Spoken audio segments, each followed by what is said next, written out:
The magic നോവലിലേക്ക് സ്വാഗതം. തില്ലാന part 3. എന്നെ സംബന്ധിച്ചിടത്തോളം ഞാൻ എൻ്റെ അനിഷ്ടം തുടക്കം മുതൽ പ്രകടമാക്കിയിട്ടുണ്ട്. സത്യം. രാധയുടെ തൊണ്ടയിടറി. സത്യം. സീതയിൽ യാതൊരു പതർച്ചയുമില്ലായിരുന്നു. ഞാൻ വിചാരിച്ചതൊക്കെ തൻ്റെ വെറും ജാടയായിരിക്കുമെന്നാണ്. പാവം, അമ്മയും അങ്ങനെ തന്നെയാണ് കരുതിയിരിക്കുന്നത്. സന്ദർഭം വരുമ്പോൾ താൻ പൂർണ്ണ മനസ്സോടെ വഴങ്ങുമെന്നു. എങ്കിൽ അമ്മയ്ക്ക് തെറ്റി. പക്ഷേ അമ്മയ്ക്കിതൊരു വലിയ ഷോക്കായിരിക്കും മോളെ, കരയുന്ന സ്വരത്തിൽ രാധ അറിയിച്ചു. ഇത്ര ദൂരേന്ന് അമ്മ അവരെയൊക്കെ വിളിച്ചു വരുത്തിയിട്ട്, പക്ഷേ എന്നോടൊരു വാക്ക് ചോദിച്ചിട്ട്. അങ്ങനെ പറയരുത്. രാധയ്ക്ക് ദേഷ്യം വന്നു. മക്കളെ, നമ്മുടെ അമ്മയ്ക്ക് അത്ര വിശ്വാസമാണ്. അമ്മ പറയുന്നതിനപ്പുറം കടക്കില്ല എന്ന്. നമുക്ക് വേണ്ടിയാണല്ലോ നമ്മുടെ അമ്മ ജീവിച്ചത്. അച്ഛനില്ലാത്ത കുറവ് നമ്മളെ അറിയിച്ചിട്ടില്ലല്ലോ. സീതയ്ക്ക് വല്ലാത്ത കുറ്റബോധം അനുഭവപ്പെട്ടു. രാധ പറയുന്നതെല്ലാം നേരാണെന്ന് അവൾക്കറിയാമോ. എനിവേ, മോൾ അവിടെ വന്നിരിക്കണം. ഇഷ്ടമില്ലെങ്കിൽ വേണ്ട. അവരെ അപമാനിക്കരുത്, രാധ അപേക്ഷിച്ചു. പെട്ടെന്ന് സീത ഒരു ഏങ്ങലോടെ രാധയുടെ ചുമലിലേക്ക് ചാഞ്ഞു. എന്താ മോളെ? അങ്ങേയറ്റം സ്നേഹത്തോടെ രാധ അന്വേഷിച്ചു. അത്രയ്ക്ക് മോശമാണോ പ്രേമേട്ടൻ? കാഴ്ചയ്ക്ക് മാത്രമല്ല, സ്വഭാവം എത്ര നല്ലതാ. നീ ഒന്ന് കണ്ണു തുറന്ന് നോക്ക്. പ്രേമേട്ടൻ മോശമാണെന്ന് ഞാൻ പറഞ്ഞില്ലല്ലോ. പിന്നെ എന്താ പ്രശ്നം? നിനക്ക് മറ്റാരോടെങ്കിലും? സീതയുടെ മുഖത്തേക്ക് ഉറ്റുനോക്കിക്കൊണ്ട് രാധ ചോദിച്ചു. സീതയുടെ നെഞ്ചു പിടഞ്ഞു. തൻ്റെ അവസ്ഥ അവൾക്ക് രാധയോട് പറയാൻ ധൈര്യം കിട്ടിയില്ല. ഞാൻ വരാം. ഒരു നിമിഷം കഴിഞ്ഞ് അവൾ സമ്മതിച്ചു. നീ പറഞ്ഞ അതേ ഡ്രസ്സിടാം. രാധയ്ക്ക് സന്തോഷമായി. പെണ്ണ് കാണലെന്നൊക്കെ പെട്ടെന്ന് പറഞ്ഞപ്പോൾ പെണ്ണിന് വെകളി വന്നതാവും രാധ കരുതി. എങ്കിൽ നമുക്ക് 2 പേർക്കും ഒരേ ഡ്രസ്സ് മതി. അവൾക്ക് ഉത്സാഹമായി. കറുത്ത മിടികളും ചുവന്ന ചെക്കിൻ്റെ ടോപ്പും അണിഞ്ഞ് 2 പേരും കണ്ണാടിയിൽ നോക്കി. കോളേജ് വിദ്യാർത്ഥിനികളായല്ല, സ്കൂൾ കുട്ടികളായാണ് തോന്നിയത്. മുടി ചീക്കി പിന്നിൽ പറത്തിയിട്ടു. ഇപ്പോൾ നമ്മളെ കണ്ടാൽ ഇരട്ടകളായേ തോന്നൂ, രാധ പറഞ്ഞു. ശരിയാണെന്ന് സീതയ്ക്കും തോന്നി. സീതയുടെ കൈ പിടിച്ചുകൊണ്ടാണ് രാധ സ്റ്റെയർ കേസ് ഓടി ഇറങ്ങിയത്.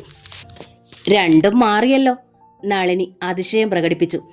ഇപ്പോൾ കണ്ടാൽ തിരിച്ചറിയില്ല. രാധയും സീതയും ചേർന്നാണ് ഭക്ഷണം വിളമ്പിയത്. സമയം സന്ധ്യ കഴിഞ്ഞിരുന്നു. ചായ സൽക്കാരമായിരുന്നില്ല, അത് ചെറിയൊരു ഡിന്നറായിരുന്നു. സ്നേഹ, ഈ സായാഹ്നം പാരീസിലെ നമ്മുടെ പഴയ സായാഹ്നങ്ങൾ പോലെ തന്നെയുണ്ട്, നളിനി പറഞ്ഞു. വീണ്ടും പാരീസ് ദിനങ്ങൾ സ്നേഹയുടെ ഓർമ്മയിലെത്തി. വീണ്ടും ആ കണ്ണുകൾ നിറഞ്ഞു. വിശ്വേട്ടനില്ലാതെ എങ്ങനെയാണ് ആ പഴയ സായാഹ്നങ്ങൾ തിരിച്ചു വരിക എന്ന് സ്നേഹ ചോദിച്ചില്ല. പക്ഷേ കൃഷ്ണകുമാറും നളിനിയും പ്രേമും ഒരുമിച്ചപ്പോൾ വിശ്വനാഥൻ്റെ ഓർമ്മയിൽ സ്നേഹയിൽ നിറഞ്ഞിരുന്നു. മറവിൽ മറഞ്ഞു കിടന്ന പലതും തെളിഞ്ഞു വന്നു. നമ്മുടെ കുഞ്ഞുങ്ങളാണ് സ്നേഹ, നമ്മുടെ എല്ലാം. ഒരിക്കൽ വിശ്വനാഥൻ പറഞ്ഞിട്ടുണ്ട്. എൻ്റെ കലയും അതുണ്ടാക്കുന്ന പ്രശസ്തിയും നമ്മുടെ ഈ കുരുന്നുകൾക്ക് മുന്നിൽ ഒന്നുമല്ല. ഞാൻ എപ്പോഴും നമ്മുടെ ഈ പൊടി കുഞ്ഞുങ്ങളുടെ കല്യാണം സ്വപ്നം കാണാറുണ്ട്. അവരെ നമ്മൾ പന്തലിൽ ഇറക്കുന്നത്, ഭർത്താക്കന്മാരോടൊത്ത് അവർ താമസിക്കുന്ന വീടുകൾ വിരുന്നു പോകുന്നത്, അവർ എവിടെ താമസിക്കുന്നോ അതിനടുത്ത് കൊച്ചുകുടിൽ വെച്ച് നമ്മളും താമസിക്കും. നമ്മളിൽ നിന്ന് നമ്മുടെ കുഞ്ഞുങ്ങളെ പിരിക്കാത്ത പയ്യന്മാർക്ക് നമ്മളിവരെ കൊടുക്കും. അങ്ങനെ ചിന്തിക്കുമ്പോൾ സീതമ്മയ്ക്ക് നമ്മുടെ പ്രേമനായാലോ എന്ന് ആലോചിക്കുക. അന്ന് സ്നേഹപൂർവ്വം ആ ചെവിയിൽ പിടിച്ച് തിരുമിയിട്ടുണ്ട് സ്നേഹപ്രഭ. മുലകുടി മാറും മുമ്പേ കല്യാണം ആലോചിക്കുന്നത്. ഇത്ര വേഗം താൻ മരിച്ചു പോകുമെന്ന് അദ്ദേഹം അറിഞ്ഞിരുന്നേയില്ല. മക്കളുടെ കല്യാണം കാണാൻ പാവം ഇല്ലാതെയായി. ഇപ്പോൾ എല്ലാം താൻ തനിച്ച് ചെയ്യണം. എന്നാലും സീതയെ പ്രേമന് കൊടുക്കുന്നത് വിശ്വേട്ടനോടുള്ള വാക്ക് പാലിക്കലായി അവൾ കണ്ടു. അതിൽ സ്നേഹയ്ക്ക് വല്ലാത്ത സന്തോഷം അനുഭവപ്പെട്ടു. സ്നേഹ എന്താ വലിയ ആലോചനയിലാണല്ലോ, നളിനി സ്നേഹയെ നുള്ളി ഉണർത്തി. ഹേയ്, സ്നേഹ ചിരിച്ചു. ഞാൻ നമ്മുടെ പാരീസ് ദിനങ്ങൾ ഒന്നായി ഇറക്കിയതാ. ഏതാണ്ട് 9 മണിയോടെ കൃഷ്ണകുമാറും കുടുംബവും യാത്ര പറയാൻ ഒരുങ്ങി. ഇന്ന് പോവണ്ട, സ്നേഹ ശടിച്ചു. അത് പാടില്ല, നളിനി പറഞ്ഞു. ഞങ്ങളിങ്ങനെ ചിലത് തീരുമാനിച്ചല്ലോ. അത് നടന്ന ശേഷമേ ഞങ്ങൾ ഇനി ഇവിടെ അന്തി ഉറങ്ങും. പ്രേമും അച്ഛനും ഉണ്ടല്ലോ, അവർ മാറി മാറി ഡ്രൈവ് ചെയ്തോളും. രാത്രി തന്നെ ഞങ്ങൾ കാലിക്കറ്റ് എത്തും. മറ്റന്നാൾ ഗോവയ്ക്ക് മടങ്ങും. അവിടെ നിന്ന് ഞാൻ സ്നേഹയെ വിളിക്കാം. തുടർന്നെല്ലാം നമുക്ക് ഫോണിൽ ഡിസൈഡ് ചെയ്യാം. ആ സംഭാഷണം സീത കേൾക്കുന്നുണ്ടായിരുന്നു. മുഖം കുനിച്ചിരിക്കുകയായിരുന്നു അവൾ. കാര്യങ്ങൾ വളരെ പെട്ടെന്ന് ഒരുപാട് ദൂരം പോയിരിക്കുന്നുവെന്ന് അവൾക്ക് മനസ്സിലായി. തന്നിലുള്ള വിശ്വാസം കൊണ്ടായാലും അമ്മ തൻ്റെ അടുത്തൊരു വാക്ക് ചോദിക്കാതിരുന്നത് ക്രൂരതയായി സീതയ്ക്ക് തോന്നി. ഇനിയിപ്പോൾ അനുസരിച്ചില്ലെങ്കിൽ അമ്മ വേദനിക്കും. ആ വേദന എന്നേക്കും തനിക്കൊരു ശാപമായി തീരും. അതരുത്. അങ്ങനെ സംഭവിക്കാതിരിക്കാൻ ഒരു മാർഗമേ ഉള്ളൂ. മനസ്സിൽ നിന്ന് അവൾ രമേശ് ചന്ദ്രൻ എന്ന പേര് വെട്ടി. പൊടുന്നനെ അവളുടെ കണ്ണുകൾ നിറഞ്ഞു. കണ്ടോ, ഞങ്ങൾ പോകാറായപ്പോൾ സീതയ്ക്ക് കരച്ചിൽ വന്നു തുടങ്ങി, നളിനി പറഞ്ഞു. അവർ സീതയെ തഴുകി. മോള് വിഷമിക്കണ്ട, എത്രയും പെട്ടെന്ന് ഞങ്ങൾ വന്ന് നിന്നെ കൊണ്ടുപോകും. ഗോവയ്ക്കല്ല, ഇവിടെ തന്നെ ഒരു കൊച്ചു വീടെടുത്ത് നിന്നെയും പ്രേമിനെയും താമസിപ്പിക്കാനാ പ്ലാൻ. സ്നേഹയിൽ നിന്ന് മോളെ അകറ്റിക്കൂടാലോ. അത് കേട്ട് സീത ഒഴിച്ച് എല്ലാവരും ചിരിച്ചു. നീ എന്താ ഒന്നും മിണ്ടാത്തത്? നളിനി പ്രേമിനെ നോക്കി. എന്തെങ്കിലും ഒരു വാക്കെങ്കിലും സീതയോട് പറയടാ. പോയിട്ട് വരാം. പ്രേം കുസൃതി ചിരിയോടെ സീതയെ നോക്കി സമ്മതഭാവത്തിൽ തലകുലുക്കി. അതിഥികൾ സന്തോഷത്തോടെ മടങ്ങി. രാത്രി വിഷുപ്രഭയിൽ ചർച്ചകളൊന്നും ഉണ്ടായില്ല. സ്നേഹ സന്തുഷ്ടയായിരുന്നു. അമ്മ ഒപ്പമായി ഉള്ളതുകൊണ്ട് രാധയും കിന്നാരത്തിൻ്റെ കെട്ടുകളൊന്നും അഴിച്ചില്ല. പിറ്റേന്ന് ഒഴിവ് ദിനമായിരുന്നു. സീതയും രാധയും വീട്ടിൽ തന്നെ ഉണ്ടായിരുന്നു. സ്നേഹപ്രഭ രാവിലെ തന്നെ ഹോസ്പിറ്റലിലേക്ക് പോയി. ഏതാണ്ട് 1 മണിക്കൂർ കഴിഞ്ഞപ്പോൾ വിശ്വപ്രഭയുടെ ഗേറ്റ് കടന്ന് ഒരു വിദേശിക്കാർ പോർച്ചിൽ വന്നു നിന്നു. ഡോർ തുറന്നിറങ്ങിയത് സൂപ്പർ സ്റ്റാർ രമേശ് ചന്ദ്രനായിരുന്നു. തൂവെള്ള ധോത്തിയും ജുബ്ബയും അണിഞ്ഞ് മുഖത്തൊരു മന്ദഹാസവുമായി അയാൾ മെയിൻ ഡോറിൻ്റെ നേർക്ക് നടന്നു വന്നു. ഒരു കാർ വന്നല്ലോ. മുകളിൽ പഠിച്ചുകൊണ്ടിരുന്ന രാധ മുഖമുയർത്തി സീതയെ നോക്കി. സീത വീണ പരിശീലിക്കുകയായിരുന്നു. അതുകൊണ്ട് രാധ എഴുന്നേറ്റ് മുകളിലെ ജനാലയ്ക്കൽ നിന്ന് താഴേക്ക് നോക്കി. പോർച്ചിൽ കിടക്കുന്ന കാറിൻ്റെ പിൻഭാഗമേ കാണാവൂ. അമ്മയല്ല, രാധ തിരിച്ച് സീതയോട് പറഞ്ഞു. മറ്റേതോ വണ്ടിയാണ്, ഞാൻ മുമ്പ് കണ്ടിട്ടില്ല. അല്ലെങ്കിൽ അമ്മ അങ്ങോട്ട് പോയതല്ലേ ഉള്ളൂ. ഉടനെ മടങ്ങി വരേണ്ട കാര്യമെന്താ? പോരെങ്കിൽ ഇന്ന് ഓപ്പറേഷനുണ്ട്, സീത പറഞ്ഞു. എങ്കിലൊന്ന് ചെന്ന് നോക്കുമോളെ, രാധ അപേക്ഷിച്ചു. നിനക്കറിയാലോ എനിക്ക് എത്രയാ പഠിക്കാനുള്ളത്. എന്നാലും എനിക്ക് തനിച്ച് വയ്യ, നീ കൂടി വരണം. പരിചയമില്ലാത്ത ആരെങ്കിലും ആണെങ്കിൽ ഞാൻ നെർവസ് ആവും, സീത ചിണുങ്ങി. പിന്നെ നെർവസ്? രാധയ്ക്ക് ശുണ്ടി വന്നു.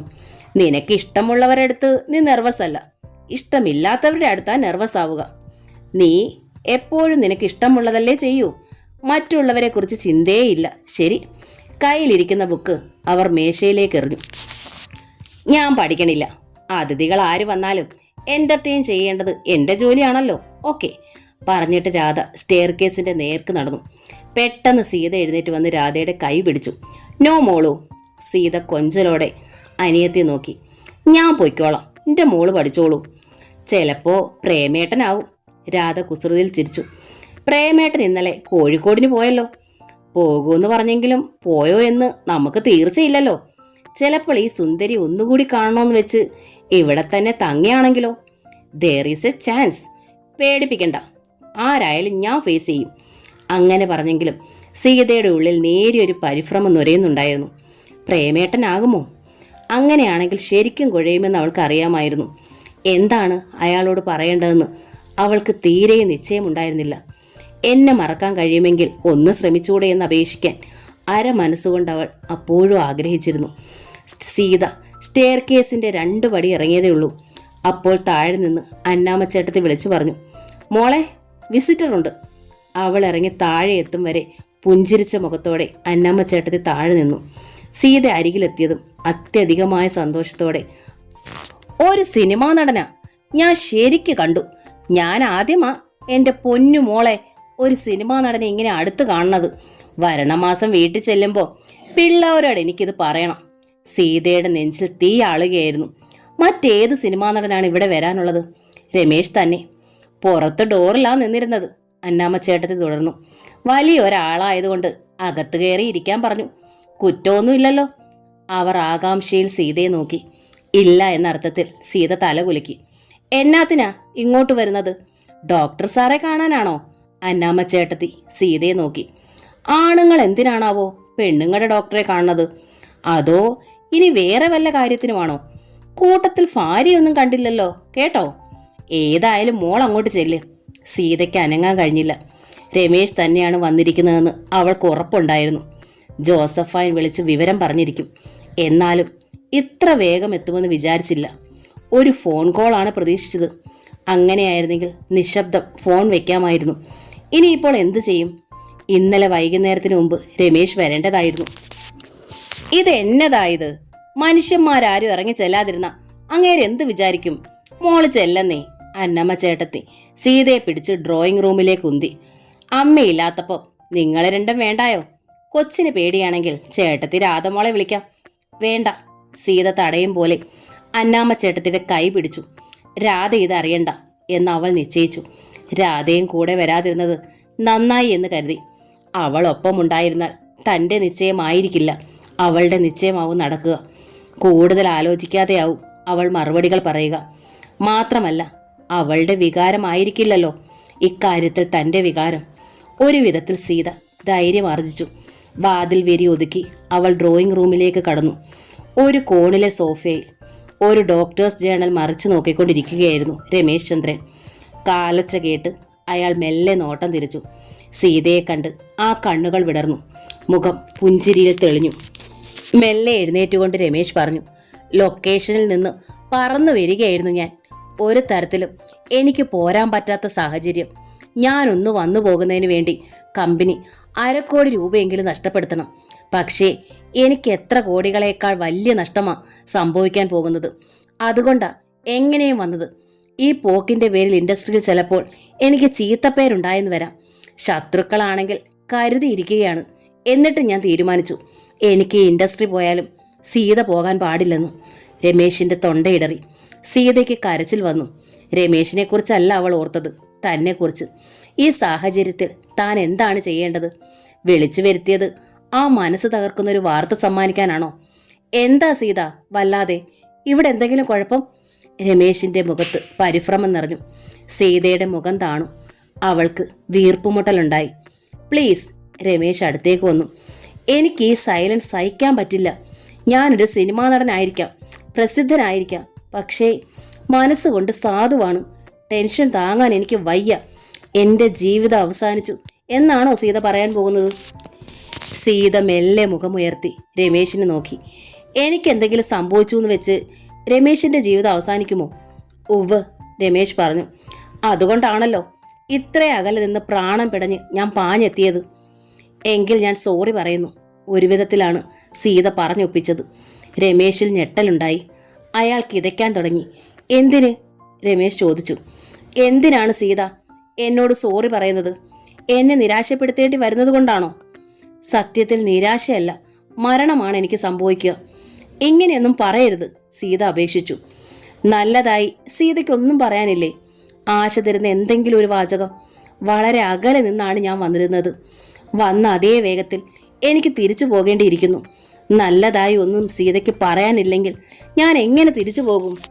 ഇല്ല, താൻ എന്നെ നോവിച്ചാൽ പിന്നെ ഞാൻ എങ്ങും പോയിട്ട് കാര്യമില്ല. ഒരു ചെറിയ കുട്ടിയുടേതുപോലെ രമേശിന്റെ ചുണ്ട് വിതുമ്പി. സീത അനക്കമറ്റു നിന്നു. നമ്മൾ ഇപ്പോഴും വെറും പരിചയക്കാർ മാത്രമാണ്, രമേശ് പറഞ്ഞു.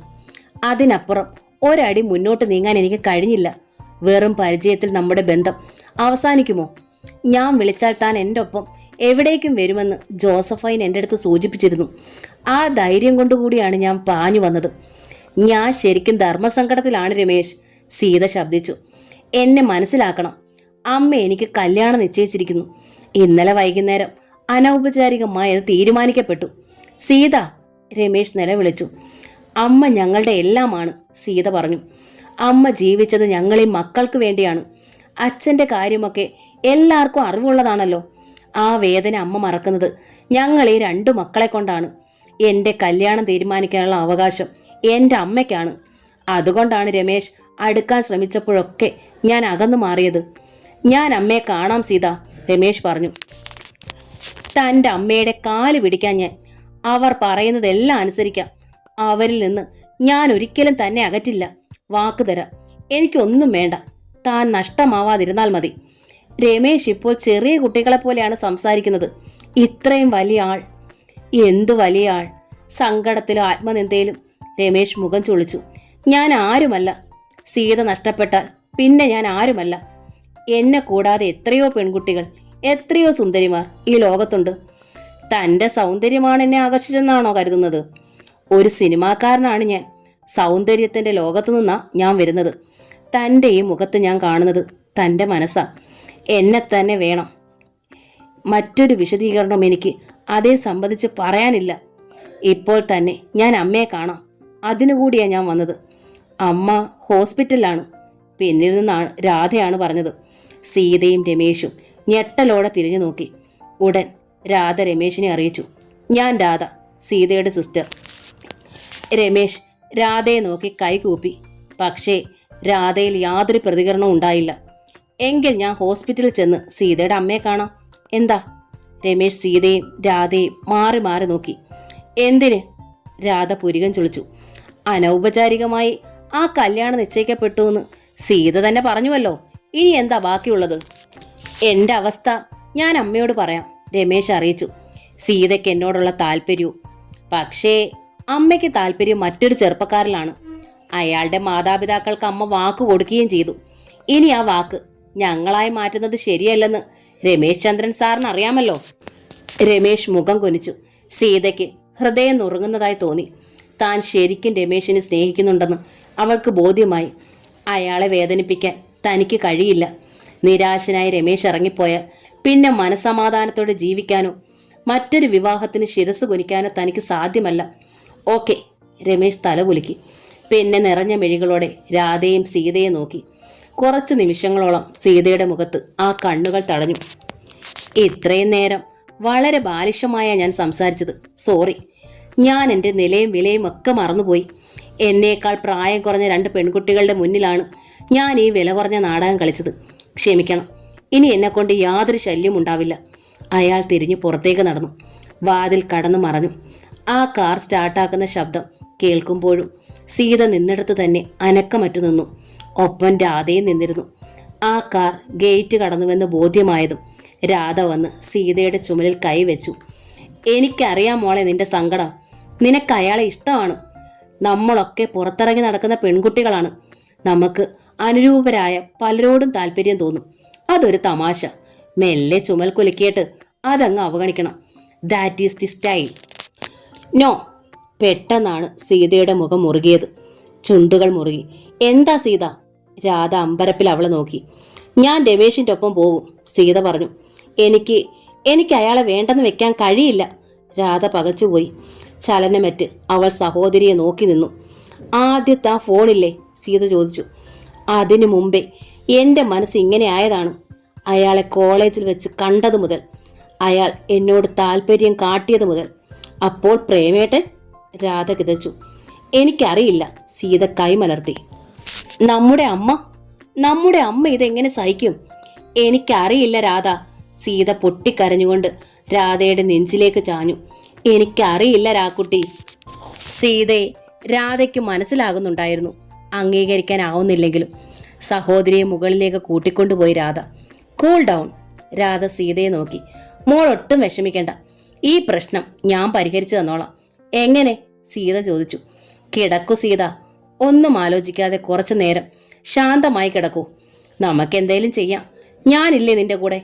അവളെ കിടക്കയിൽ പിടിച്ചു കിടത്തി രാധ. സത്യത്തിൽ എന്താണ് ചെയ്യേണ്ടതെന്ന് രാധയ്ക്ക് അറിയുമായിരുന്നില്ല. സീത അയാളുടെ പിറകെ ഇറങ്ങി ഓടരുത്. അതുമാത്രമേ അവൾ ആഗ്രഹിച്ചിട്ടുള്ളൂ. ഓടി താഴെ ചെന്ന് അവൾ അമ്മയുടെ ഹോസ്പിറ്റലിലെ നമ്പർ ഡയൽ ചെയ്തു. പക്ഷേ സ്നേഹ തിയേറ്ററിൽ കടന്നിരുന്നു. എന്താ രാധമ്മേ? അന്നമ്മ ചേട്ടത്തി രാധയുടെ അരികിലെത്തി. എന്തിനാ ചേച്ചി പെണ്ണ് കരഞ്ഞത്? അതൊന്നും അന്നാമ്മ ചേട്ടത്തി അറിയേണ്ട വിഷയമല്ല. അന്നാമ്മ ചേട്ടത്തി ഇതൊന്നും ആരോടും പറയാനും പോകണ്ട. അല്ലേ? അന്നാമ്മ ചേട്ടത്തിക്ക് കെറു വന്നു. അന്നാമ്മ ചേട്ടത്തി അങ്ങനെ ഒരു ആകാശവാണിയാണെന്നാണോ രാധകുട്ടിയുടെ വിചാരം?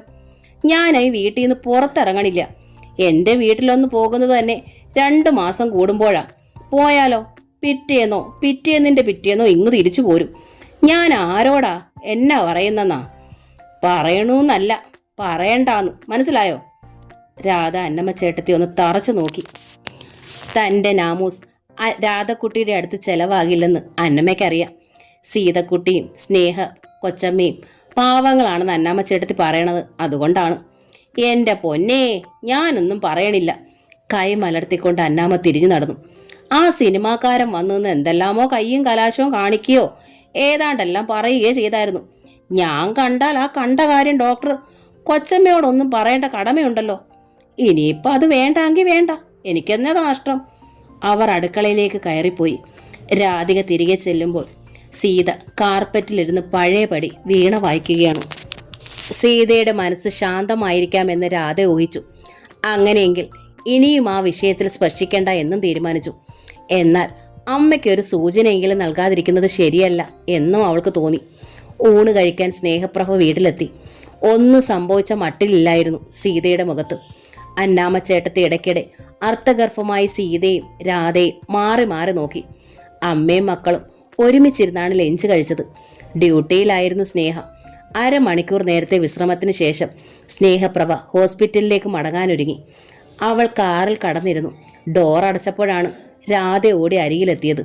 ഒരു കാര്യം പറയാനുണ്ട്. സ്നേഹ അമ്പരപ്പിൽ മകളെ നോക്കി. കാർ സ്റ്റാർട്ട് ചെയ്താണ് അവർ. രാധയുടെ മുഖത്തെ സംഭ്രമം കണ്ടപ്പോൾ സ്നേഹ എഞ്ചിൻ ഓഫാക്കി. എന്തേ? അമ്മ വിഷമിക്കരുത്, കാര്യം നിസ്സാരമാണ്, നമ്മളൊന്ന് ശ്രദ്ധിക്കണമെന്നേ ഉള്ളൂ തുടങ്ങി. കുറേ മുഖവുരകൾക്ക് ശേഷമാണ് രാധ സംഭവം അവതരിപ്പിച്ചത്. സ്നേഹയുടെ മുഖം വല്ലാതെയായി. അതൊരു നിസ്സാര കാര്യമായി അവൾക്ക് തോന്നിയില്ല.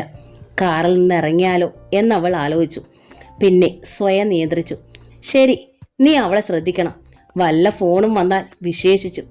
ശ്രദ്ധിക്കാം, രാധ വാക്കു കൊടുത്തു. മുമ്പൊന്നും സീതയുടെ കാര്യത്തിൽ എനിക്ക് യാതൊരു ഡൗട്ടും ഉണ്ടായിരുന്നില്ല. എന്നാൽ ഇപ്പോൾ എനിക്ക് പേടിയാവണു. അയാളെ കണ്ടപ്പോഴുള്ള അവളുടെ മാറ്റം ശരിക്കും ഹിസ്റ്റീരിയ ബാധിച്ചതുപോലെ.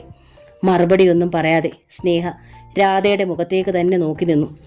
അമ്മ വിഷമിക്കേണ്ട, രാധ പറഞ്ഞു. ഇനിയും താമസിക്കാതെ പ്രേമേട്ടനുമായുള്ള വിവാഹം അങ്ങ് നടത്തിയാൽ മതി. അധികം ആലോചിക്കാനും പ്രിപ്പയർ ചെയ്യാനും ചാൻസ് കൊടുക്കരുത്. അയാൾ ഏതാണ്ട് യാത്ര പറഞ്ഞ മട്ടിലാ പോയിരിക്കണത്. സീത അങ്ങോട്ട് കോണ്ടാക്ട് ചെയ്താൽ ഇനി പ്രശ്നമുണ്ടാകും. സീത അങ്ങോട്ട് കോണ്ടാക്ട് ചെയ്യരുത്. സ്നേഹയുടെ മുഖം മുറുകി. അവൾ ഇനി ഫൈൻ ആർട്സ് കോളേജിൽ പോകണ്ട. നിർബന്ധമാണെങ്കിൽ പ്രേമുമായുള്ള വിവാഹത്തിന് ശേഷം പൊയ്ക്കോട്ടെ. സീത സമ്മതിക്കുമെന്നാ. നമ്മൾ വിചാരിക്കും പോലെ പാവമൊന്നുമല്ല. ഞാൻ ഇന്ന് ആ തൻ്റെ ഇടം കണ്ടതാ. എനിവേ, ഞാൻ സീതയോട് സംസാരിക്കാം. ഒരു ദിവസമൊക്കെ കഴിഞ്ഞിട്ട് മതിയമ്മേ. അവൾ എങ്ങനെ പെരുമാറുന്നെന്ന് നോക്കട്ടെ. അയാളെപ്പോലെ പോപ്പുലറായ ഒരാൾ വന്ന് സ്നേഹാഭ്യർത്ഥന നടത്തിയാൽ അവളെപ്പോലെ ഡെലിക്കേറ്റഡ് ആയ ഒരു പെൺകുട്ടി പതറിപ്പോവില്ലേ? ഇത്തരക്കാരോടുള്ള ഭ്രമത്തിലെ അർത്ഥശൂന്യത നമുക്ക് പറഞ്ഞു മനസ്സിലാക്കി കൊടുക്കാം. ഒരു നിമിഷം ആലോചിച്ചിട്ട് സ്നേഹ മെല്ലെ ഒന്ന് തലകുലുക്കി. വീണ്ടും കാർ സ്റ്റാർട്ട് ചെയ്തു. രാധ മുകളിൽ സീതയോടൊപ്പം തന്നെ കഴിഞ്ഞു. രാത്രിയിൽ സീതയ്ക്കൊരു ഫോൺ വന്നു. ജോസഫൈൻ ആയിരുന്നു. രാധയാണ് അറ്റൻഡ് ചെയ്തത്. എന്താ ജോസഫൈൻ? കൊടുക്കേണ്ട അത്യാവശ്യം വല്ലതും ഉണ്ടോ? സീത താഴെയാണ്. അവസാന വാചകം കളവായിരുന്നു. പക്ഷെ സീത ഓടി വന്ന് റിസീവറിൽ പിടിച്ചു. ജോസഫൈൻ രമേശിന്റെ ആളാണോ എന്ന് രാധയ്ക്ക് സംശയമുണ്ടായിരുന്നു. എങ്കിലും വാശി പിടിപ്പിക്കേണ്ട എന്ന് തീരുമാനിച്ചു. രാധ റിസീവർ വിട്ടുകൊടുത്തു. കൊച്ചിക്കിളി, സ്നേഹം തുളുമ്പുന്ന വിധി. സീത മൂളി. രമേശ് വന്നിട്ട് എന്താ മോളെ കാട്ടിയത്? നീ പറഞ്ഞിട്ടല്ലേ ഞാൻ അയാളെ വിളിച്ചു വരുത്തിയത്. സീത ശബ്ദിച്ചില്ല. രാധ അരികിലുണ്ടോ? ജോസഫൈൻ തിരക്കി. സീത മൂളി. എനിക്ക് മോളോട് സംസാരിക്കണമല്ലോ, ഞാൻ എന്താ ചെയ്യുക? സീതയ്ക്ക് വീർപ്പുമുട്ടലായി. രാധ തൊട്ടരികിൽ നിൽക്കുകയായിരുന്നു. ഞാൻ അരമണിക്കൂർ കഴിഞ്ഞ് വിളിച്ചാലോ സീതേ? ഓക്കെ. സീത പെട്ടെന്ന് ഫോൺ വെച്ചു. എന്തോ കള്ളത്തരമുണ്ടല്ലോ ഇതിൽ, രാധ പറഞ്ഞു. എന്ത് കള്ളത്തരം? സീത പുരികം ചുളിച്ചു. ഒരക്ഷരവും താൻ അങ്ങോട്ട് മറുപടി പറഞ്ഞില്ലല്ലോ. ഇങ്ങോട്ട് പറഞ്ഞതെല്ലാം മൂളി കേട്ടെന്ന് മാത്രം. അങ്ങോട്ട് വല്ലതും പറഞ്ഞാൽ ഞാൻ കേൾക്കില്ലേ? അത് തന്നെ കള്ളത്തരം. ജോസഫൈൻ ഒരു പെൺകുട്ടിയല്ലേ, അവളോട് ഞാൻ എന്ത് പറഞ്ഞാലെന്താ? ജോസഫൈൻ പെൺകുട്ടിയാണ്. അർത്ഥഗർഭമായി തലയാട്ടിക്കൊണ്ട് രാധ ഒരു വശത്തേക്ക് നടന്നു. അരമണിക്കൂർ കഴിഞ്ഞ് വീണ്ടും ടെലിഫോൺ ശബ്ദിച്ചു. ഭാഗ്യത്തിന് രാധ അപ്പോൾ താഴെയായിരുന്നു. അവളുടെ സഹപാഠി കാണാൻ വന്നിരുന്നു. സീത, ജോസഫൈൻ വിളിച്ചു. പറയൂ ജോസഫൈൻ, രാധ താഴെയാണ്. പക്ഷേ എപ്പോൾ അവൾ ഇങ്ങോട്ട് കയറി വരുമെന്നറിയില്ല. അവൾ വന്നാൽ പിന്നെ ഞാനൊരക്ഷരവും ശബ്ദിക്കില്ല, സീത പറഞ്ഞു. ഞാനിപ്പോൾ വിളിക്കുന്നത് രമേശിന് വേണ്ടിയാണ്. അയാൾ ഇപ്പോൾ വല്ലാത്ത അവസ്ഥയിലാണ്. ഒരു സൂപ്പർ സ്റ്റാറിൻ്റെ മട്ടൊന്നുമല്ല. ആളാകെ തകർന്നിരിക്കുന്നു. ഷൂട്ടിംഗ് ലൊക്കേഷനിൽ ഡയറക്ടറും പ്രൊഡ്യൂസറും രമേശിനെ കാത്തിരിക്കുക. അയാൾ ഇവിടെ ഒരു ഹോട്ടലിൽ നിന്റെ മറുപടിക്കായി കാത്തിരിക്കുകയും. പ്ലീസ് മോളെ. എൻ്റെ വിവാഹം അമ്മ അനൗപചാരികമായി തീരുമാനിച്ചു ജോസഫി. പ്രേമേട്ടൻ്റെ അച്ഛനും അമ്മയ്ക്കും വാക്കു കൊടുത്തു. ഇനി ഞാൻ എന്താ ചെയ്യുക? രമേശ് വിളിച്ചാൽ കൂടെ ചെല്ലാൻ തയ്യാറാണെന്ന് നീ പറഞ്ഞില്ലേ? അതെ, ഞാൻ ഇപ്പോഴും തയ്യാറാ.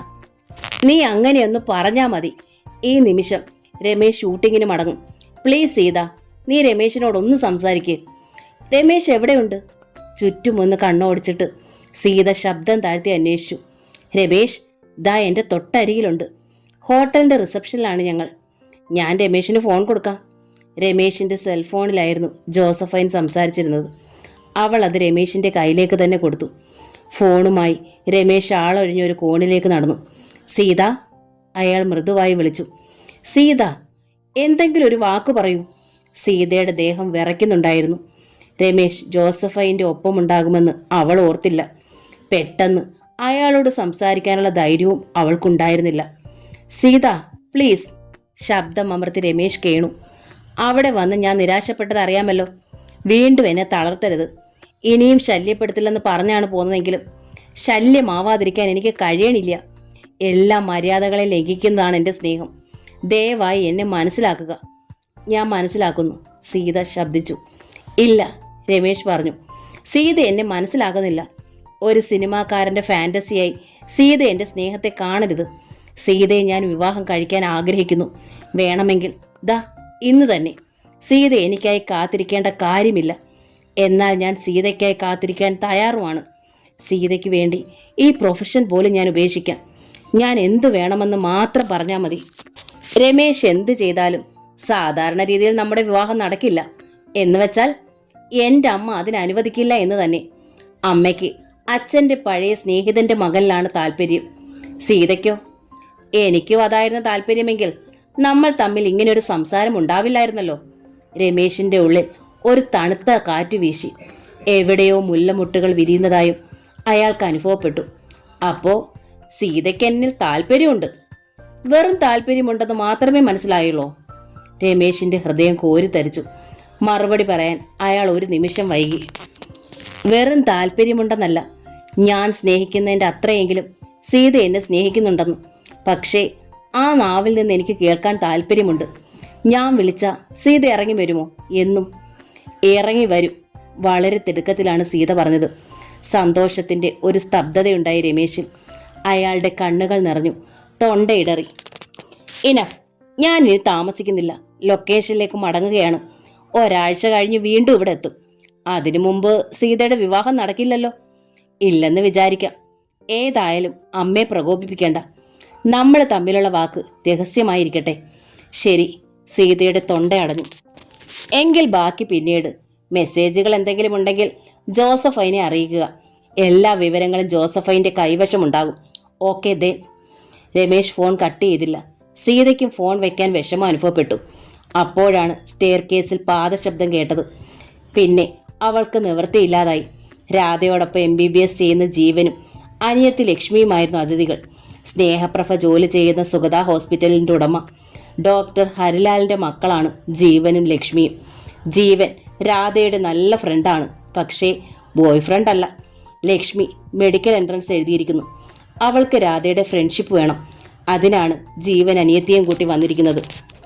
നിങ്ങൾ ട്വിൻസ് മാതിരി ഉണ്ടല്ലോ. രാധയും സീതയും അതിശയത്തിൽ മാറി മാറി നോക്കിക്കൊണ്ട് ലക്ഷ്മി ചോദിച്ചു. ശരിയാണ്, രാധ ചിരിച്ചു. 1.5 വർഷത്തിൻ്റെ വ്യത്യാസമുള്ള ട്വിൻസാണ് ഞങ്ങൾ. ആരാണ് എൽഡർ? ലക്ഷ്മിയുടെ ആകാംക്ഷ വർദ്ധിച്ചു. അത് പറയില്ല, രാധ ശടിച്ചു. അത് ഞങ്ങളുടെ ഒരു രഹസ്യമായിരിക്കട്ടെ. സീതയോടുകൂടി ചങ്ങാത്ത സ്ഥാപിച്ച ശേഷമാണ് ലക്ഷ്മി മടങ്ങിയത്. രാത്രി 8 മണിയോടെ സ്നേഹ ഹോസ്പിറ്റലിൽ നിന്നെത്തി. പക്ഷേ അവൾ സീതയോടൊന്നും ചോദിച്ചില്ല.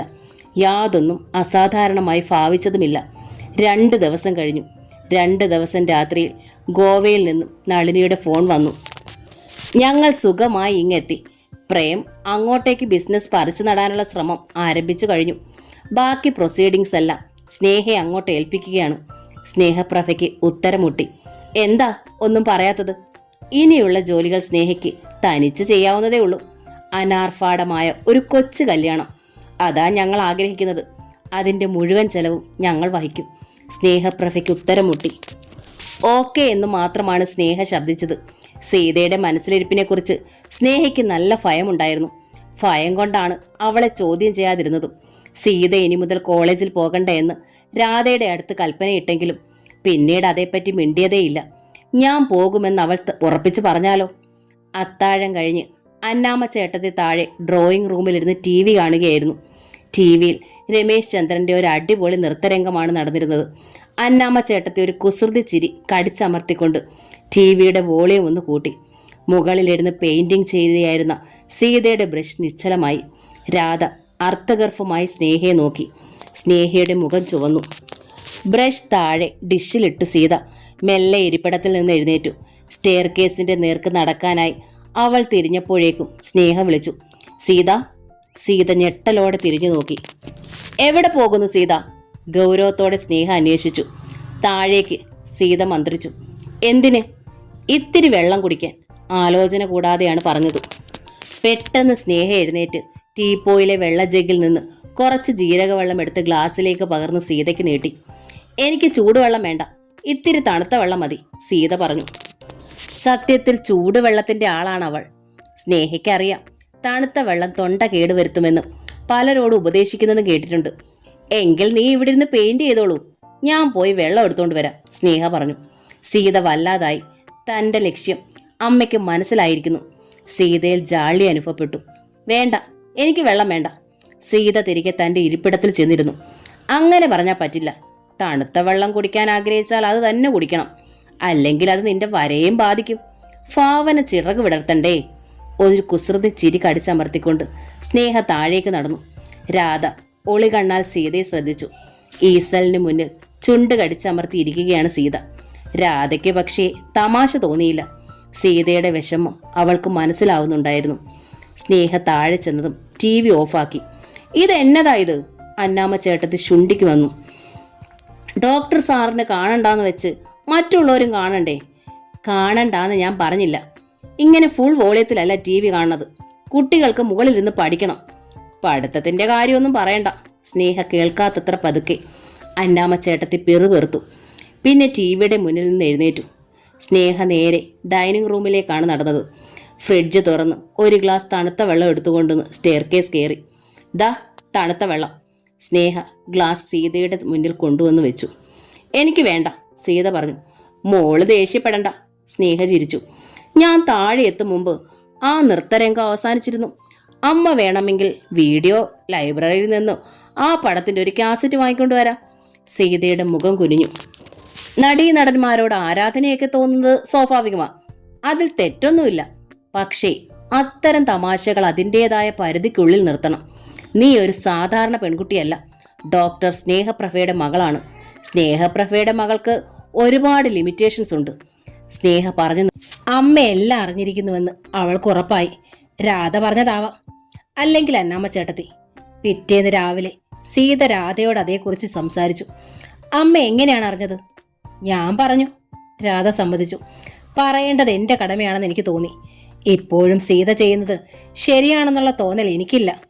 അമ്മയോട് സ്നേഹമുണ്ടെങ്കിൽ താൻ ആ വിഷയം വിടണം. വിടാം, സീത പറഞ്ഞു.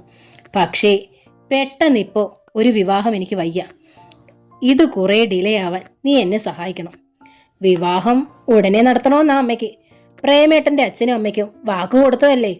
മാത്രമല്ല ഇത് തന്നെ നടത്താൻ തീരുമാനിച്ച സ്ഥിതിക്ക് എത്രയും പെട്ടെന്ന് നടത്തുന്നതല്ലേ നല്ലത്. അയാളുടെ മനസ്സിൽ നിന്ന് ഈ പ്രതീക്ഷ ഒഴിവായി കിട്ടുമല്ലോ. അതെനിക്ക് വയ്യ രാക്കുട്ടി. സീത കരച്ചിലിൻ്റെ വക്കിലെത്തി. ഞാൻ രമേശിനെ സ്നേഹിക്കുന്നു. എനിക്ക് രമേശിനെ മറക്കാൻ വയ്യ. രാധയിൽ വീർപ്പുമുട്ടലുണ്ടായി. എന്ത് പറഞ്ഞാണ് സീതയെ മനസ്സിലാക്കേണ്ടതെന്ന് അവൾക്കറിഞ്ഞില്ല. ഇതൊരു തരം ഭ്രാന്താണ് മോളൂ, രാധ പറഞ്ഞു നോക്കി. അയാളെക്കുറിച്ച് നിനക്ക് എന്തറിയാം? സിനിമാ നടന്മാരെക്കുറിച്ച് എന്തൊക്കെയാണ് കേൾക്കണത്? സിനിമാക്കാർ മനുഷ്യരല്ലേ? സീത ചോദിച്ചു. അന്നേരം നമ്മുടെ മുന്നിൽ വന്നു നിന്ന ആളെ നീ കണ്ടില്ലേ? എന്ത് പാവമാണ്. ആ പറഞ്ഞതെല്ലാം കള്ളമാണെന്ന് നിനക്ക് തോന്നിയോ? ആ പെരുമാറ്റം സിൻസിയർ അല്ലെന്നും. രാധ മിണ്ടിയില്ല. പക്ഷേ എനിക്കങ്ങനെ തോന്നിയില്ല, സീത പൂർത്തിയാക്കി. സീതയെപ്പോലെ ഇത്ര സെന്റിമെന്റലായ ഒരു പെൺകുട്ടി രമേശ് ചന്ദ്രനെ പോലെ വേൾഡ് ഫിഗറായ ഒരാളോടൊപ്പം ജീവിക്കേണ്ടി വരുമ്പോഴത്തെ പ്രശ്നങ്ങൾ നീ ഒന്ന് ഊഹിച്ചു നോക്ക്, രാധ പറഞ്ഞു. അയാളുടെ മുന്നിൽ ഒരു ലോകം മൊത്തമുണ്ട്. അയാൾക്ക് എല്ലാവരെയും സാറ്റിസ്ഫൈ ചെയ്യേണ്ടി വരും. നിന്നെ സംബന്ധിച്ചിടത്തോളം നിനക്ക് നീയും അയാളും മാത്രമുള്ളൊരു ലോകമാണ് ആവശ്യം. അത് വളരെ കുറച്ചേ നിനക്ക് കിട്ടും. ചിലപ്പോൾ അല്പവും കിട്ടിയില്ലെന്നും വരും. അതിനൊക്കെ പുറമെയാണ് ഇത്തരക്കാരെ കുറിച്ചുള്ള അപവാദങ്ങൾ. ഒരു ഭാര്യയ്ക്കും സഹിക്കാനാവില്ല സീത. എന്ന് വെച്ച് ഇവർക്കാർക്കും ഭാര്യയില്ലേ? സിനിമാക്കാരെല്ലാം ബാച്ചിലേഴ്സായ ജീവിക്കുന്നത്? സീതയ്ക്ക് ശുണ്ഠി വന്നു. എന്നല്ല, പലർക്കും അവർ ഇച്ഛിക്കുന്ന തരം കുട്ടികളെ കിട്ടിയെന്ന് വരില്ല. ആരെയെങ്കിലും ഒക്കെയാവും അവർ സ്വീകരിക്കുക. നല്ല കുടുംബങ്ങളിൽ നിന്നുള്ള കുട്ടികൾ സന്നദ്ധരാവില്ല തന്നെ. കുട്ടികൾ സന്നദ്ധരായാലും മാതാപിതാക്കൾ എതിർക്കും.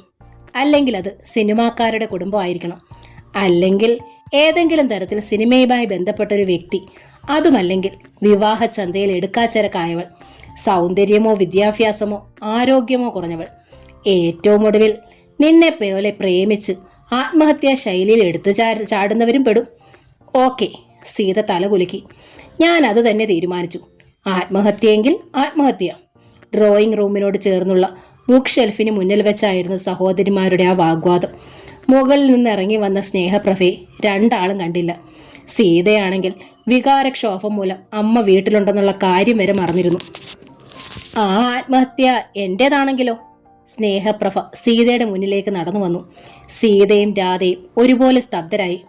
അന്ന് പാരീസിൽ വെച്ച് ആ കറുത്ത രാത്രിയിൽ ഞാൻ ആത്മഹത്യ ചെയ്യേണ്ടതായിരുന്നു. അത്രയ്ക്ക് ഞാൻ നിങ്ങളുടെ അച്ഛനെ സ്നേഹിച്ചിരുന്നു. ഒരു സിനിമാ നടനോട് നിനക്ക് താൽക്കാലികമായി കയറിയ ആരാധനയൊന്നും ആയിരുന്നില്ല അത്. 2 മുഴുവൻ വർഷവും ഹൃദയത്തിൽ വെച്ച് പൂജിച്ച ശേഷമാ സ്വന്തം ഇഷ്ടപ്രകാരം വിവാഹം ചെയ്തത്. ഞങ്ങൾക്ക് ഞങ്ങളെ ഉണ്ടായിരുന്നുള്ളൂ. പ്രസവ ശുശ്രൂഷ പോലും ഭർത്താവാണ് ചെയ്തത്. എൻ്റെ തുണികൾ തിരുമ്മി വാഷിംഗ് മെഷീനൊന്നും ഇല്ലായിരുന്നു. വെറും 1 മാസത്തെ വിശ്രമം. അത് കഴിഞ്ഞ് ഞാൻ ക്ലാസ്സിൽ പോയി തുടങ്ങി. നിന്റെ അഴുക്കുകൾ വൃത്തിയാക്കിയതും അരികിലിരുന്ന് താലോലിച്ചതുമെല്ലാം അദ്ദേഹമാ. നിന്നെ അരികിൽ കിടത്തിക്കൊണ്ട ലോക പ്രശസ്തമായി തീർന്ന പല ചിത്രങ്ങളും വരച്ചത്. സ്നേഹയുടെ തൊണ്ടയിടറി, കണ്ണുകൾ തുളുമ്പി. സീതയ്ക്കും രാധയ്ക്കും ഒരുപോലെ സങ്കടം വന്നു. സീത ഓടി വന്ന് അമ്മയുടെ ചുമലിലേക്ക് ചാഞ്ഞു. അവളെ തഴുകിക്കൊണ്ടാണ് സ്നേഹ ബാക്കി തുടർന്നത്. പെട്ടെന്നങ്ങ് പോയപ്പോൾ ഭൂമി മുഴുവൻ ഇരുട്ടായതുപോലെ തോന്നി. ബന്ധുക്കളെയെല്ലാം ശത്രുക്കളാക്കിക്കൊണ്ടാണ് ഒന്നിച്ചത്. എന്നിട്ടും ആരൊക്കെയോ വന്നു. സഹതാപ വചനങ്ങൾ ചൊരിഞ്ഞു. വാക്കുകൾക്കൊരിക്കലും വേർപാടിന്റെ ദുഃഖത്തെ ലഘൂകരിക്കാനാവില്ലെന്ന് അന്ന് ഞാൻ അറിഞ്ഞു. നമ്മുടെ വേദന നമ്മൾ തന്നെ താങ്ങണം. അങ്ങനെയാണ് നിങ്ങളുടെ 2 പേരുടെയും കൈപിടിച്ച് ഇത്ര ദൂരം പോകുന്നതെന്ന് എനിക്കറിയില്ല. അമ്മ എന്നോട് ക്ഷമിക്കണം. സീത വിങ്ങിക്കൊണ്ട് കരഞ്ഞു. അമ്മയും സ്നേഹിച്ചവളാണ്. മകളെ തഴുകിക്കൊണ്ട് സ്നേഹ പറഞ്ഞു. മാതാപിതാക്കളെ ധിക്കരിച്ചവളാണ്. അതുകൊണ്ട് നിന്നോടരുതെന്ന് കൽപ്പിക്കാൻ എനിക്ക് അവകാശമില്ല. അമ്മ ഇങ്ങനൊന്നും പറയരുത്. ഇങ്ങനല്ലേ അമ്മയ്ക്ക് പറയാൻ കഴിയൂ? കൽപ്പിക്കാൻ അവകാശമില്ലാത്തത് കൊണ്ട് അമ്മ അപേക്ഷിക്കുകയാണ്. നിന്റെ അച്ഛൻ്റെ ആഗ്രഹമായിരുന്നു പ്രേമിനെ നമ്മുടെ കുടുംബവുമായി ബന്ധിപ്പിക്കുക എന്നത്. അതിന് രാധയുണ്ടല്ലോ അമ്മേ. സീത കേണു. സ്നേഹപ്രഭ ഞെട്ടിപ്പോയി. രാധയും വല്ലാതായി. രാധയെ പ്രേമേട്ടം വിവാഹം ചെയ്താലും ഈ വീടുമായുള്ള അവരുടെ ബന്ധം നിലനിൽക്കില്ലേ? ഇല്ല, പറഞ്ഞത് രാധയാണ്. എനിക്കും വല്ല സിനിമാ നടന്മാരുടെയും പിന്നാലെ പോയിക്കൂടെ? ഞാൻ മനഃപൂർവ്വം പോയതല്ലല്ലോ. സീത ദയനീയമായി രാധയെ നോക്കി. ഞാൻ പോലും അറിയാതെയാണ് ഞാൻ. അയാൾ നിന്നെ ട്രാപ്പിലാക്കിയതാണ്, രാധ പറഞ്ഞു. ഇത് അയാളുടെ തൊഴിലാണ്. അല്ല രാധ, ഹീ ഈസ് ഡിഫറെൻറ്റ്. ആയിക്കോട്ടെ, സ്നേഹപ്രഭ സമ്മതിച്ചു. അയാൾ നല്ലവനാണ്. എനിക്ക് തർക്കമൊന്നുമില്ല. സിനിമാ നടനായതിലും വിഷമമില്ല. ഗ്യാരണ്ടി ഇല്ലാത്തൊരു രംഗമാണെന്നല്ലേ ഉള്ളൂ. അൾട്ടിമേറ്റായി ചിന്തിച്ചാൽ ഏത് പ്രൊഫഷനാ ഗ്യാരണ്ടി ഉള്ളത്? പക്ഷേ സീത ഉത്കണ്ഠയിൽ അമ്മയെ നോക്കി. സ്നേഹ തുടർന്നു. ഞാൻ പ്രേമിനും അവൻ്റെ അമ്മയ്ക്കും അവൻ്റെ അച്ഛനും വാക്ക് കൊടുത്തില്ലേ? ഞാനിനി അതെങ്ങനെ മാറ്റൂ? എന്നോടൊരു വാക്ക് ചോദിച്ചിട്ട് അമ്മയ്ക്ക് വാക്ക് കൊടുക്കാമായിരുന്നല്ലോ. അത് കഴിഞ്ഞില്ലേ? നിന്നിലുള്ള ആത്മവിശ്വാസം കൊണ്ട് എനിക്കങ്ങനെ ഒരു അബദ്ധം പിണഞ്ഞു. എൻ്റെ മക്കൾ അമ്മയോട് ക്ഷമിക്കുക. അമ്മയുടെ വാക്ക് സംരക്ഷിക്കാൻ വേണ്ടിയാണെങ്കിലും നിനക്ക് ഈ കല്യാണത്തിന് അനുകൂലിച്ചൂടെ? സ്വന്തം ഇഷ്ടപ്രകാരം വിവാഹിതയാ ആളല്ലേ അമ്മ? സീത ചോദിച്ചു. ഞാൻ ആ പാപം ആദ്യമേ ഏറ്റു പറഞ്ഞല്ലോ. ആ സാഹചര്യത്തിലും ലഘുവല്ലേ നിന്റേത്? അമ്മയ്ക്ക് അമ്മയെ മനസ്സിലാവും, എന്നെ മനസ്സിലാവില്ല. അപ്പോ നീ എന്നോട് കരുണ കാണിക്കില്ലേ? സ്നേഹയുടെ മുഖം മുറുകി. അമ്മ എന്നോടാണ് കരുണ കാണിക്കേണ്ടത്. സീത കൈകൾ കൂപ്പി. ഞാൻ എന്താണ് ചെയ്യേണ്ടത്? പ്രേമേട്ടനുമായുള്ള ഈ വിവാഹത്തിൽ നിന്ന് എന്നെ ഒഴിവാക്കി തരണം. രമേശുമായുള്ള വിവാഹം നടത്തി തരണം. അല്ലാതെ എനിക്ക് സന്തോഷമായിരിക്കാൻ കഴിയില്ല. ആദ്യത്തേത് ഞാൻ സാധിപ്പിച്ചു തരാം, രണ്ടാമത്തേത് നടക്കില്ല. സ്നേഹ തിരിഞ്ഞ് പുറത്തേക്ക് നടന്നു. ഹോസ്പിറ്റലിലേക്കായിരുന്നു അവൾ. ഇതൊരുപാട് ക്രൂരമായി പോയി സീത, രാധ സീതയോട് പറഞ്ഞു. നമ്മുടെ അമ്മ അല്പം ദയവെങ്കിലും അർഹിക്കുന്നുണ്ട്. സീത കരഞ്ഞതേ ഉള്ളൂ. ഹോസ്പിറ്റലിലെത്തിയ ഡോക്ടർ സ്നേഹപ്രഭ സ്വന്തം മുറിയിൽ കടന്ന് വാതിലടച്ച് ബോൾട്ട് ഇട്ടു. ഒന്ന് ഉച്ചത്തിൽ കരയണമെന്ന് അവൾക്ക് ആഗ്രഹമുണ്ടായിരുന്നു. തൻ്റെ പൊന്നുമകൾ തന്നെ ചതിച്ചിരിക്കുന്നു. ഇത്തരം എന്തെങ്കിലും ഒന്ന് രാധയിൽ നിന്നാണ് പ്രതീക്ഷിച്ചത്. താനും മാതാപിതാക്കളെ ധിക്കരിച്ചവളാണ്. എന്നെങ്കിലും അതിനൊരു ശിക്ഷ ഉണ്ടായെന്നും വരാം. പക്ഷേ സീതമ്മ അത് ചെയ്യുമെന്ന് കരുതിയില്ല. അതുകൊണ്ട് തന്നെയാണ് ചോദിക്കാതെ വാക്കുറപ്പിച്ചത്. ഇനി എന്തു ചെയ്യും? എങ്ങനെ നളിനിയോടും കൃഷ്ണകുമാറേട്ടനോടും ഇത് പറയും? പ്രേമിനുണ്ടാകുന്ന അപമാനവും ആത്മനിന്ദയും എത്ര വലുതായിരിക്കും. ക്ഷണിച്ചു വരുത്തിയിട്ടാണ് സദ്യയില്ലെന്ന് പറയണത്. കൃഷ്ണകുമാറേട്ടനോട് തീരാത്ത കടപ്പാടാണുള്ളത്. അത് തീർക്കാനാവില്ലെന്നതോ പോട്ടെ, അവരെ നിന്ദിക്കുക. പൊടുന്നനെ ഫോൺ ശബ്ദിച്ചു. സ്നേഹ റിസീവർ എടുത്തു. ഡോക്ടർ ഹരിലാലിൻ്റെ സ്വരമാണ് കാതിലെത്തിയത്. എന്താ ഡോക്ടർ സ്നേഹ മുഖം വല്ലാതിരിക്കുന്നത്? സ്നേഹയിൽ ഞെട്ടലുണ്ടായി. മുഖം വല്ലാതിരിക്കുന്നോ? ഡോക്ടർക്ക് എങ്ങനെ മനസ്സിലായി? മുകൾ നിലയിൽ നിന്ന് ഞാൻ കണ്ടു ഡോക്ടർ കാറിൽ നിന്ന് ഇറങ്ങുന്നത്. ഡോക്ടർക്ക് തോന്നിയതാണ്. മുകളിൽ നിന്നുള്ള കാഴ്ച ശരിയല്ല. എൻ്റെ മുഖത്തിന് യാതൊരു കുഴപ്പവും സംഭവിച്ചിട്ടില്ല. ഇന്നലെ വൈകുന്നേരം ഇറങ്ങിയ ഒരു പ്രമുഖ സിനിമാ പത്രത്തിൽ ഒരു സംശയാസ്പദമായൊരു ന്യൂസ് ഉണ്ടല്ലോ. സ്നേഹയിൽ വീണ്ടും ഒരു ഞെട്ടലുണ്ടായി. എന്ത് ന്യൂസ്? ഒരു പ്രശസ്ത സിനിമാ നടൻ മരിച്ചുപോയൊരു പ്രശസ്ത ചിത്രകാരൻ്റെ മകളെ വിവാഹം കഴിക്കാൻ പോകുന്നതായി. ആ കുട്ടിയും ചിത്രകാരിയാണ്. ഡോക്ടറായ അവളുടെ അമ്മയ്ക്ക് പക്ഷെ ബന്ധം ഇഷ്ടമല്ലത്രേ. എന്ത് നോൺസെൻസ് ആണ് ഈ പറയുന്നത്? ഞാൻ പറയണതല്ല, ആ മാഗസീനിൽ അടിച്ചു വന്ന ന്യൂസാണ്. വേണമെങ്കിൽ ഞാൻ അതിൻ്റെ കോപ്പി അങ്ങ് എടുത്തുകൊണ്ട് വരാം. ആധികാരികമായ ന്യൂസ് അല്ല, സിനിമാ പത്രക്കാർ ഊഹിച്ചെടുത്ത സ്കൂപ്പാണ്. അതുകൊണ്ടാണ് വ്യക്തമായി എഴുതാതെ ക്ലൂവിലൂടെ ആവിഷ്കരിച്ചിരിക്കുന്നത്. എനിക്കിതൊന്നും അറിയില്ല, ഒന്നും അറിയുകയും വേണ്ട. എൻ്റെ ശത്രുക്കൾക്ക് എന്നെ അപമാനിക്കാൻ ധാരാളം മാർഗങ്ങളുണ്ടാവും. എൻ്റെ പൊന്നേ, ഞാനൊന്നും ചെയ്തില്ല. ഡോക്ടർ ഹരിലാൽ കിളുകിളെ ചിരിച്ചു. എന്തെങ്കിലും ആവശ്യമുണ്ടെങ്കിൽ ചെയ്യാമെന്ന് കരുതി തിരക്കിയതാ. അയാൾ ഫോൺ കട്ട് ചെയ്തു. സ്നേഹയ്ക്ക് നെഞ്ചു പൊട്ടുന്നത് പോലെ തോന്നി. എല്ലാം തികഞ്ഞിരിക്കുന്നു. ക്ലൂവിലൂടെ പ്രചാരണം കൊടുക്കുന്നത് ആ സിനിമാതാൻ തന്നെയാവും. 2 ദിവസത്തെ ശ്രമം കൊണ്ട് സ്നേഹയ്ക്ക് അയാളുടെ നമ്പർ കിട്ടി. എങ്കിലും അയാൾ നഗരത്തിലെത്താൻ ഒരാഴ്ച കാത്തിരിക്കേണ്ടി വന്നു. ഒരു വനിതാ പത്രപ്രവർത്തകയുടെ സഹായത്തോടെയാണ് സ്നേഹയ്ക്ക് രമേശ് ചന്ദ്രനിൽ നിന്ന് ഒരു അപ്പോയിൻമെൻറ്റ് കിട്ടിയത്. കാർത്തിക മേനോൻ എന്നാണ് അവൾ പേര് പറഞ്ഞിരിക്കുന്നത്. ഹോട്ടൽ സൂര്യ തടാകത്തിലായിരുന്നു രമേശ് താമസിച്ചത്. ഹോട്ടലിലെ 104 നമ്പർ സ്യൂട്ടിന് മുന്നിൽ സ്നേഹ എത്തിയപ്പോൾ ആ വാതിൽ തുറന്ന് ഒരു പ്രമുഖ നടി പുറത്തേക്ക് വന്നു. മിസ് ശോഭിത. തില്ലാന എന്ന നോവലിൻ്റെ ഈ ഭാഗം ഇവിടെ പൂർണ്ണമാവുകയാണ്. ഈ നോവൽ നിങ്ങൾക്ക് ഇഷ്ടമായെങ്കിൽ പ്ലീസ് ഒന്ന് ലൈക്ക് ചെയ്ത് ഷെയർ ചെയ്ത് സബ്സ്ക്രൈബ്